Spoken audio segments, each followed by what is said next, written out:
to leave us early tomorrow morning, and we'll not be able to be here. If you are interested in knowing more about this gentleman, there's a little bit about him here. Yeah. And the important thing to say, as far as I know, is that he is a real genuine expert on Islam, having done his doctorate in Islam in one of these American universities. But not only that, he's lived with Islam and he knows Islam through and through. He was even for some time the Bishop of Sokoto, the center of Islam, not only in Nigeria, or the Caliphate, not only for Nigeria, but the whole of West Africa. But despite it all, he's also very, very interested in good relationship with Islam at all costs, because peace before everything else. And so, we mentioned himself, he's a co-president of the Network for Interfaith Concerns in the African Communion, and the chairperson. Oh, I didn't even know that until now. Chairperson of Prokmora. This is not part of my time, is it?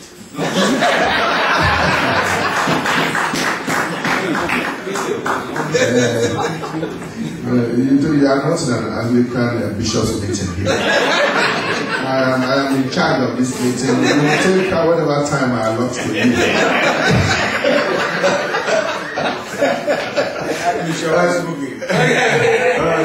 And so here is Josiah Fearon, who is actually my distant cousin, even though his grandfather and their people used to harass my grandfather and people in those days before the British people came and liberated us from their constant harassment. That is part of this. Thank you very much, Josiah. Go ahead. Well, grace has always persecuted me, but I'll pay back. Just on a lighter note, I want to recommend two books by Muslims. One, well, both of them British, well, Pakistani British.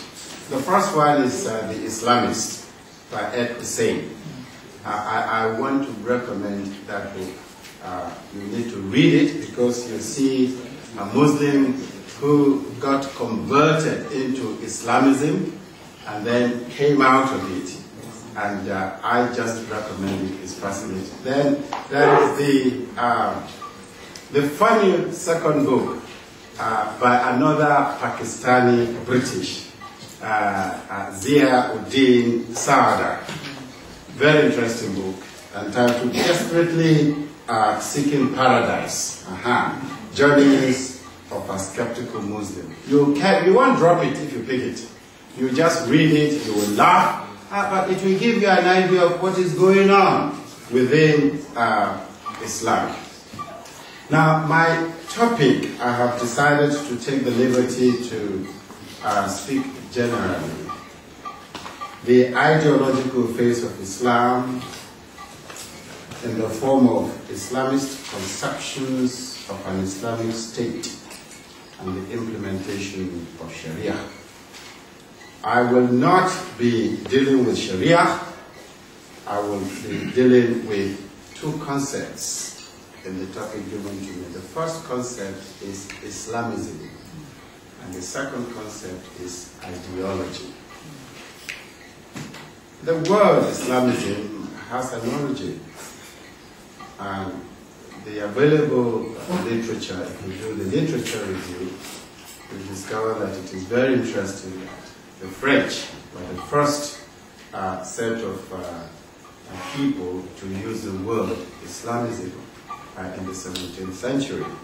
And they actually used the term interchangeably with Islam.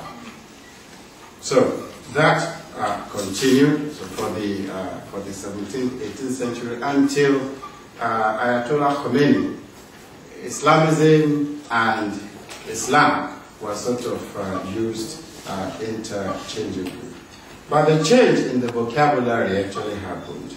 with the outbreak of the Islamic Revolution under Ayatollah Khomeini, who preached a political Islam and established the first Islamist government in the 20th century. Now, this religious revolution made it then imperative to find a new vocabulary in order to outline the specificity of this new phenomenon.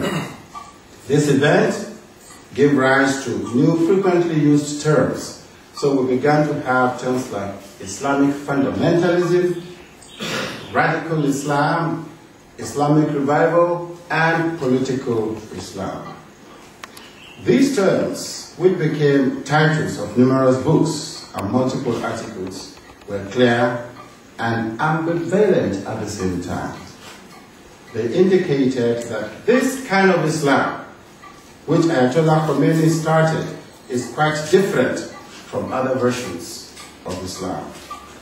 Surely, it has become evident that this particular form of Islam was more political, often violent and severely critical towards the West, and last but not the least, determined in its hostility towards established regimes in the Muslim world. But the clear conceptualization of the new phenomenon came after the tragic event of 9/11. This increased the use of the word Islamism among politicians and journalists worldwide. But if that's the way non-Muslims see Islamism from Ayatollah Khomeini until 9/11, we need to ask ourselves, what do Muslims themselves think? Because we cannot continue to describe people. We need to listen to them, how they describe themselves. So the Muslim equivalent to Islamist is Islamiyun, used only in this form and with a significantly limited and restricted sense. It is worth noting that the Quran uses the terms Muslimun along with Mu'minun, that is believers, never Islamiyun. There is no Islamiyun in the Quran. Furthermore, theologians from the prevailing schools, that is Hanafi, Maliki, Hanbali, Shafi'i, they use Muslimun, a Muslim, not Islamiyun. Jurists from Marwadi to Abyssinia, Averroes, Ibn Khaldun, and all these other scholars did not use the term Islamiyun. Even Hassan al-Banna, he also used Muslims and Muslim brothers, especially when addressing his own disciples. The zealous adjutant of the Muslim Brotherhood, Sayyid Qutb, and finally Ayatollah Khomeini himself, who brought political Islam from theory into reality, did not use the term Islamism. But in spite of all these highly respected Muslim thinkers and scholars, Maududi from Southwest Asia, with a number of later other Muslim authors, are known to have used Islamism, that is Islamiyun. Such includes, of course, the Sudanese Hassan al-Turabi. In his book Al-Islam wal-Hakm, Islam and Government, he uses Islamiyun to designate, and I quote, political Muslims for whom Islam is a solution. Islam is religion and government, and Islam is the constitution and the law.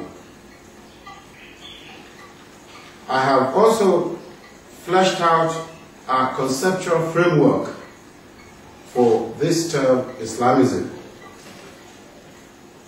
With other definitions I've looked at, for my working definition, I have Islamism defined as a religious ideology with a holistic interpretation of Islam, whose final aim is the conquest of the world by all means. And I'm quoting from Muzarafari, whose articles I actually used a lot in this paper. Quickly, ideology. This is the second concept in our topic, which may be defined as, and I quote, sets of ideas by which men explain and justify the ends and means of organized social action with the aim of preserving